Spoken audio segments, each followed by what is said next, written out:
RBI governor Urjit Patel ने आखिरकार दरों में कटौती कर ही दी। अक्टूबर 2016 के बाद पहली कटौती। आरबीआई ने रेपो रेट को 1/4% घटाकर 6% पर ला दिया। रिवर्स रेपो भी इसी के साथ उतना ही कम हो गया।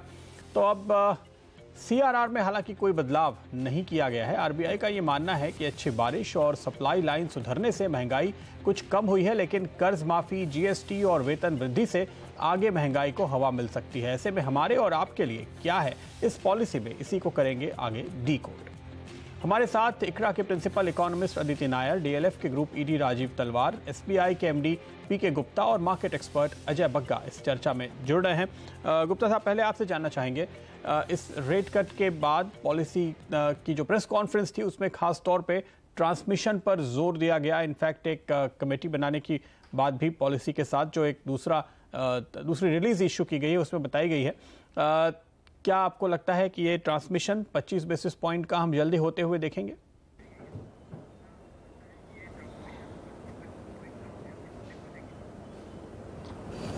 देखिए, ऐसा है कि ट्रांसमिशन जो है ना, उसके लिए तो आरबीआई ने एक फिक्स्ड फार्मूला बनाया हुआ है, ठीक है।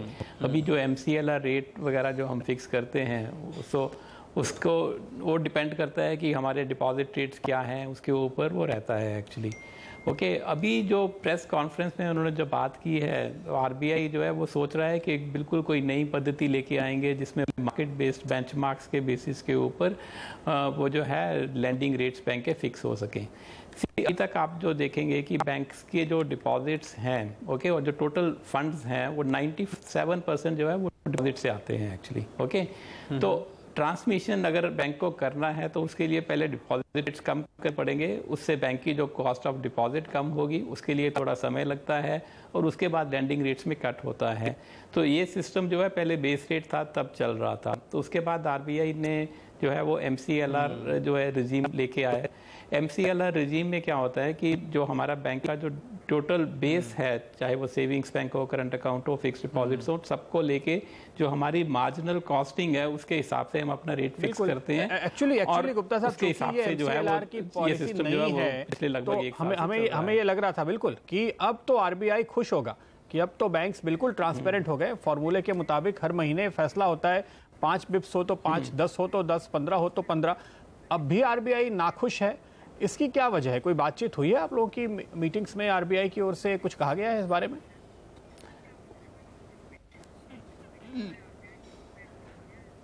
नहीं, बातचीत नहीं है। आई थिंक आरबीआई से जो इससे पहले जो पॉलिसी स्टेटमेंट्स हुई हैं, जो press conferences, last 2 press conferences monetary policy के टाइम पे हुई थी, तो उसमें भी आरबीआई गवर्नर ने बोला था कि दे वांट बेटर ट्रांसमिशन।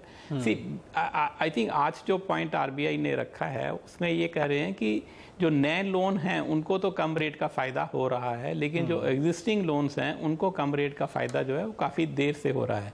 सी, उसमें जनरली बैंक्स का जो कहना ये है कि जब आपके जो नए डिपॉजिट्स हैं वो कम रेट पे आ रहे हैं तो उसके सामने जो है नए लोन कम रेट पे दिए जा रहे हैं, ठीक है। जब तक एग्जिस्टिंग डिपॉजिट्स आपके रीप्राइस नहीं होंगे तो उसका जो बेनिफिट एग्जिस्टिंग लोन्स को देने में बैंक को थोड़ी सी दिक्कत तो है। तो या तो फिर जो है अल्टीमेटली बैंक्स को मूव करना पड़ेगा कि आपके जो डिपॉजिट्स हैं वो भी किसी मार्केट बेंचमार्क से लिंक्ड हों, ताकि जैसे ही आरबीआई रेट कम करे तो अगर हमको लैंडिंग रेट कम करना है, साइमल्टेनियसली सब डिपॉजिट फ्लोटिंग रेट डिपॉजिट हो तो फ्लोटिंग रेट लोन हो सकता है। बिल्कुल बिल्कुल बिल्कुल, ये बात आपकी बिल्कुल सही है गुप्ता साहब। लेकिन फिर भी जो मुख्य मुद्दा था कि आरबीआई ये चाहता है कि रेट घटे। अब ये सिस्टम तो बहुत सारे बने हैं, फिर एक और बन जाएगा। 25 बेसिस पॉइंट आरबीआई ने रेट घटाया है। आपने अभी सेविंग बैंक के रेट घटा के जगह तो बना ली है, तो कितना रेट कट आप करने की तैयारी में है, ये बताइए।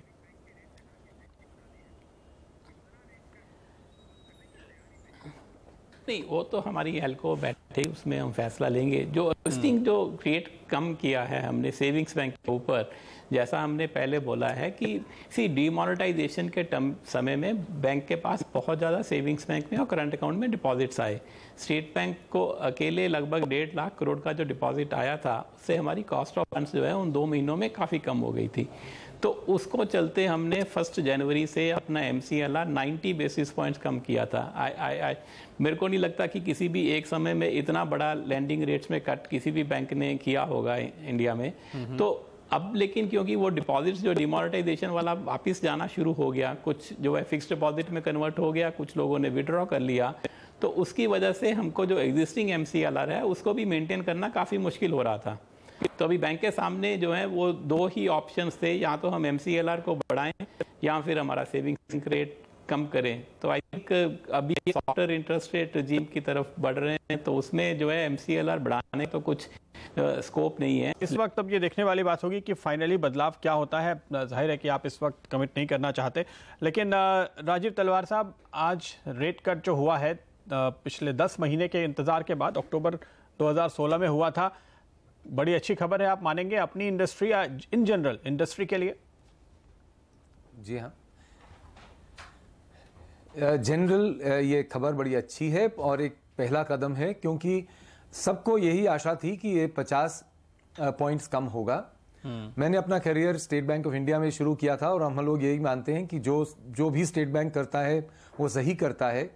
और एक वर्ष के दौरान ये देखा गया है कि अगर 100 पॉइंट RBI ने रेट कम किए हैं तो स्टेट बैंक ने 130 पॉइंट कम किए हैं। तो स्टेट बैंक हर वक्त पहल करता है, पर जैसे आपने अभी बताया कि उन्होंने अभी जो 25 पॉइंट सेविंग्स डिपॉजिट्स पे इंटरेस्ट रेट कम किया है, तो शायद उनके पास भी कुछ रूम बना है।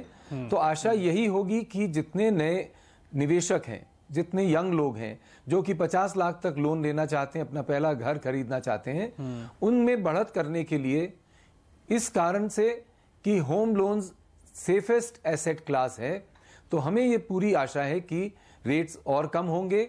स्टेट बैंक ने सबसे न्यूनतम रेट पहले ही कर डाले हैं, उनसे भी कम करेंगे। और आने वाले वर्ष में जिस तरह इन्फ्लेशन पे कंट्रोल है, जिस तरह डेफिसिट पे सरकार ने कंट्रोल किया हुआ है, और जिस तरह मॉनसून अच्छा रहा है और ऑयल प्राइसेस कम हो रही हैं, तो हमें यही पूरी आशा है कि 100 पॉइंट पूरा मिला के अभी 25 हुआ है, शायद आने वाले कुछ महीनों में 25 और हो, और अगले वर्ष में कैलेंडर ईयर में पहले आधे वर्ष में 50 पॉइंट और कम होगा, तो शायद हमको देखने में मिलेगा, एक बार देखने को मिल सकता है। राजीव तलवार जी, ये आपकी उम्मीद है? ये तो देखिए, मॉनेटरी पॉलिसी कमेटी के एक मेंबर हैं प्रोफेसर ढोलकिया, उन्होंने ये कहा है कि आधा % रेट कट होना चाहिए था। पिछली मीटिंग में भी वो यही बोले थे, आज फिर से उन्होंने यही कहा कि आधा कीजिए, आधा नहीं हुआ, चौथाई हो गया, क्योंकि उनका एक ही वोट था आधे के फेवर में। आप तो उनसे भी आधा % और एक्स्ट्रा मांग रहे हैं। चलिए एक छोटा सा ब्रेक लेते हैं यहाँ पर और फिर इस चर्चा को आगे बढ़ाएंगे हमारे सभी एक्सपर्ट्स के साथ।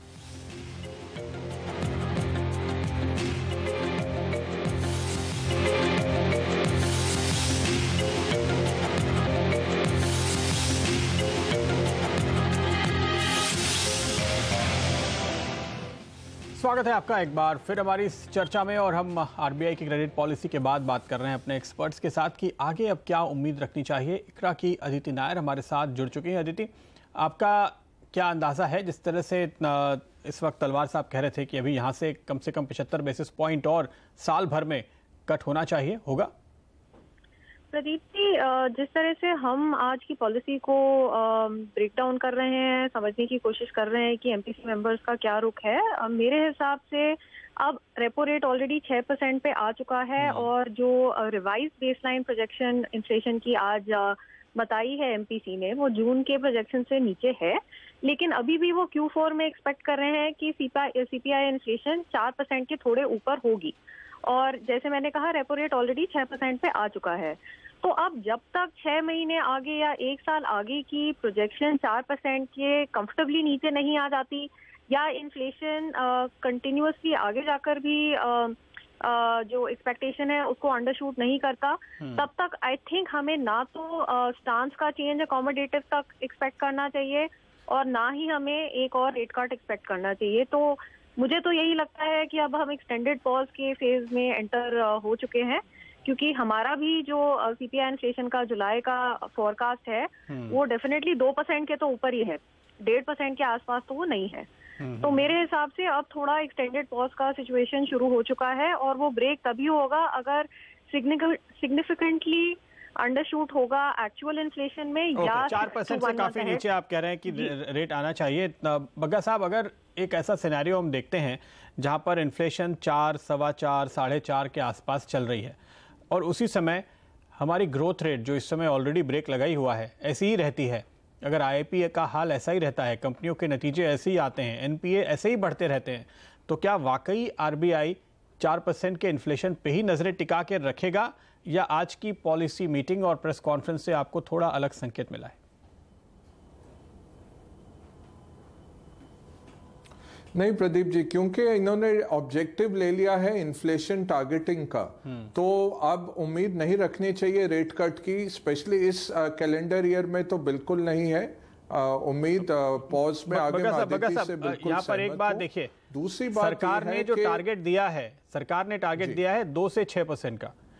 4% जो उसका मिड पॉइंट बनता है उसके आसपास या उसके नीचे ही बनी रहे, ऐसा कोई मैंडेट नहीं है।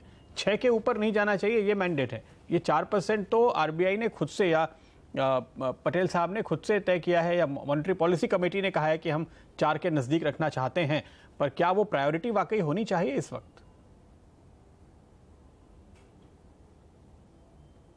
नहीं, बिल्कुल नहीं होने चाहिए। मैं सहमत नहीं हूं इस प्रायोरिटी से। जैसे मैंने पहले भी कहा है आपके शो पे प्रदीप जी, अर्जेंटीना जैसा डिफॉल्टिंग नेशन ने 100 साल का डॉलर बॉन्ड उठाया 7.9% पे, जो ओवर सब्सक्राइब हुआ। ग्रीस जो लौटा है 4 साल के बाद इतना डेट हेयर कट लेने के बाद, उसने 10 साल का बॉन्ड इशू किया जो ओवर सब्सक्राइब हुआ 5.6% पे। हमारा 10 साल चल रहा है 6.4, 6.5। एक तो सरकारी इंटरेस्ट इतना जा रहा है, 33% सरकार की जो आय है वो इंटरेस्ट सर्विसिंग में जा रही है, जबकि पूरा विश्व इतने कम रेट्स पे पैसा उठा पा रहा है। दूसरी, हमारी इंडस्ट्री पे अब जो पीएमआई नंबर कल निकला, जो लीडिंग पीएमआई आता है जुलाई का, वो 47 का आंकड़ा आया, जिसका मतलब है कि आपका मैन्युफैक्चरिंग रिसेशन में है। अब ये सब देखते हुए कोई पॉलिसी मेकर ना इसको एड्रेस कर रहा है कि इंडस्ट्री की क्या हालत हो रही है। इंटरेस्ट रेट्स बहुत, मैं राजीव तलवार से बिल्कुल सहमत हूँ, रेट कटने चाहिए, बट मैं प्रैक्टिकल भी हूँ। जो मार्केट में फैक्टर्ड इन है प्रदीप जी, कोई रेट कट और नहीं आ रहा है इस साल में। ओके, तो आप कह रहे हैं कि अगर आरबीआई 4% के अपने मैंडेट पे स्टिक करते हैं तो फिर और रेट कट की अपेक्षा इस साल अब नहीं करनी चाहिए, लेकिन दरअसल ग्रोथ पे नजर हो तो शायद आरबीआई एक ज्यादा प्रैग्मेटिक अप्रोच रख सकता है। आज की पॉलिसी में जिस तरह से संकेत निकले, जो बातचीत हुई, तलवार साहब अगर आपने पॉलिसी की प्रेस कॉन्फ्रेंस सुनी हो, डॉक्यूमेंट देखा हो, क्या आपको ऐसा लगता है कि थोड़ा शिफ्ट हो रहे हैं गवर्नर साहब ग्रोथ की तरफ? महंगाई पे चिंता एक बार भी नहीं जताई, ग्रोथ पे जरूर जताई, एनपीएस पे जरूर जताई। हाँ,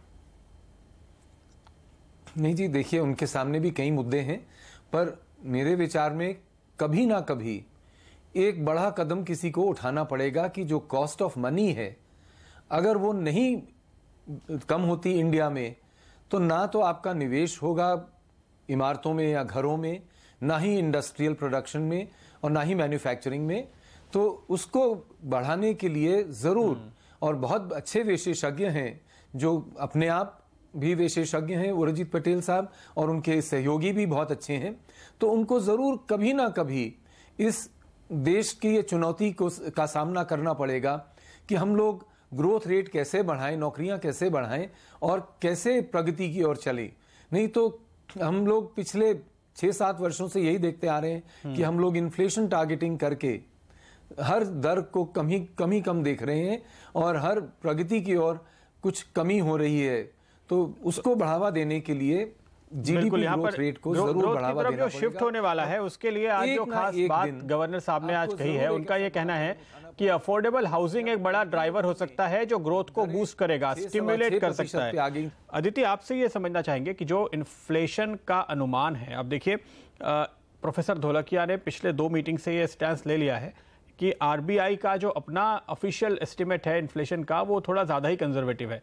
वो क्लियर कहते हैं, उनके मिनट्स ऑफ मीटिंग में लिख के भी आया है कि मेरा अनुमान सही है, आपका गलत है, आप मेरी बात मानिए और रेट कट कीजिए। वो कह रहे हैं 0.5% होना चाहिए। तो उनको तो लगता है कि इन्फ्लेशन का अब भी जो अनुमान है आरबीआई का, शायद वो कंजर्वेटिव है और इससे कहीं नीचे महंगाई की दर आएगी।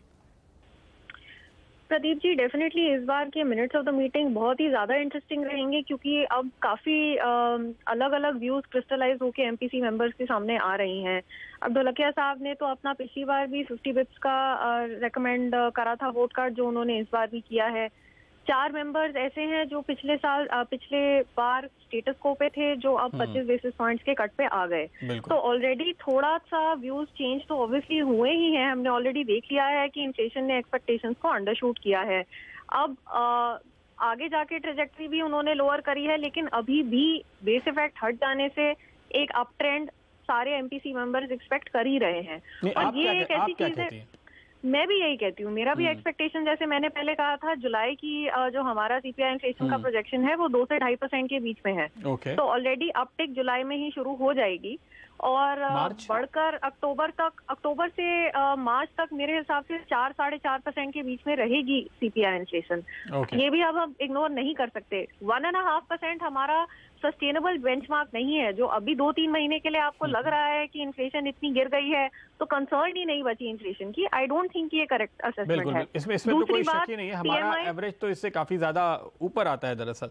हाँ, आप क्या कह रही थी पीएमआई का भी? आई वुड से दैट जून जुलाई के जो 2 महीने हैं इनमें सारा हाई फ्रीक्वेंसी इंडिकेटर में जीएसटी का असर आएगा। ये भी एक सस्टेनेबल आउटकम नहीं है। बिल्कुल, ये भी एक दिक्कत है जो हम लगातार देख रहे हैं। और इनफैक्ट आज जो अभी हम रियल इंटरेस्ट रेट की बात भी कर रहे थे, तो विरल आचार्य साहब ने साफ तौर पर कहा है कि ये एक सामान्य परिस्थिति नहीं है जहां पर आप एक तय कर सकें कि इन्फ्लेशन 4 है तो उससे 1.5% ऊपर रेपो रेट होना चाहिए। ये फैसला भी लेना थोड़ा मुश्किल बना हुआ है, क्योंकि बहुत सारे ट्रांजिटरी फैक्टर्स हैं, कुछ ऐसी चीज़ें जो टेम्परेरीली असर डालती हैं महंगाई पे, कोई ऊपर कोई नीचे। तो फ्लूइड सा मामला है, इसलिए फैसला आगे जाकर के क्या लिया जाएगा अगली पॉलिसीज़ में, ये थोड़ा सा मुश्किल होगा। लेकिन अपने सारे एक्सपर्ट्स की इस पर क्या राय बन रही है ये जानेंगे एक ब्रेक में।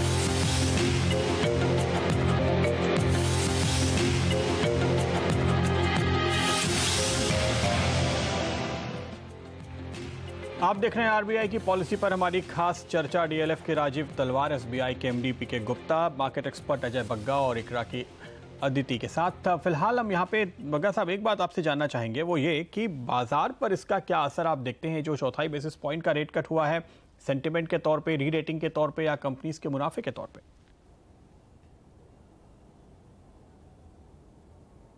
जी प्रदीप जी, आज देखें तो मार्केट आज buy on fact sell on fact हो गया कि बाय ऑन द एक्सपेक्टेशन था मार्केट, तो काफ़ी हद तक ये फैक्टर्ड इन था बॉन्ड प्राइसेस में भी और स्टॉक प्राइसेस में, और थोड़ा मार्केट फिर नीचे लेवल्स पे ही क्लोज हुआ है। और अगर आप लास्ट 15 मिनट का देखें मार्केट तो नीचे ही था।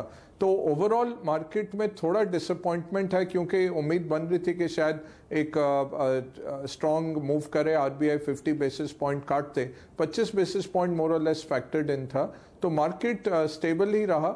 अब यहाँ से आगे फ्लोज तो स्ट्रॉन्ग है, फाइनेंशियलाइजेशन हो रही है सेविंग्स की, कि जहाँ डोमेस्टिक पैसा बहुत आ रहा है मार्केट्स में, वो रुझान हमें चलते हुए दिखता है।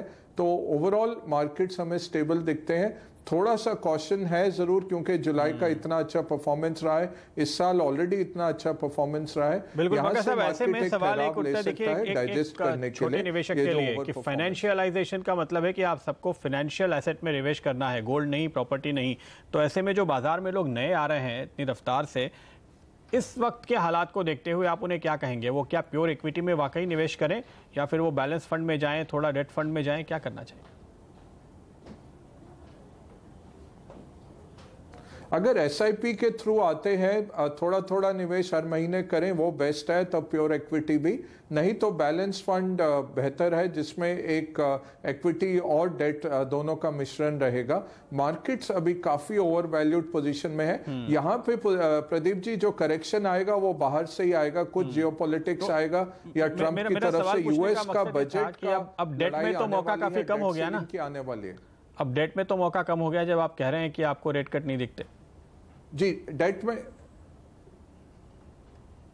बिल्कुल, बट देखिए जैसे सेविंग्स अकाउंट के रेट गिरे, अब फिक्स्ड डिपॉजिट के रेट भी और गिरेंगे, तो म्यूचुअल फंड डेट वो अट्रैक्टिव रहेगा फिर भी उनके मुकाबले, तो वो देखे जा सकते हैं। नहीं तो बैलेंस फंड अच्छे हैं, बैलेंस फंड में आप लगाइए पैसा। बिल्कुल, तो ये होनी चाहिए आपकी रणनीति। फिलहाल हमारे एक्सपर्ट्स की राय यही है कि हालांकि रेट कट होने चाहिए, पर आरबीआई के इन्फ्लेशन टारगेटिंग के मैंडेट को देखते हुए वो महंगाई की दर पे ही निर्भर करेगा। 4% के नीचे होनी चाहिए महंगाई, तो मिलेंगे और रेट कट। बहुत बहुत शुक्रिया आप सभी का हमारे साथ जुड़ने के लिए। नमस्कार।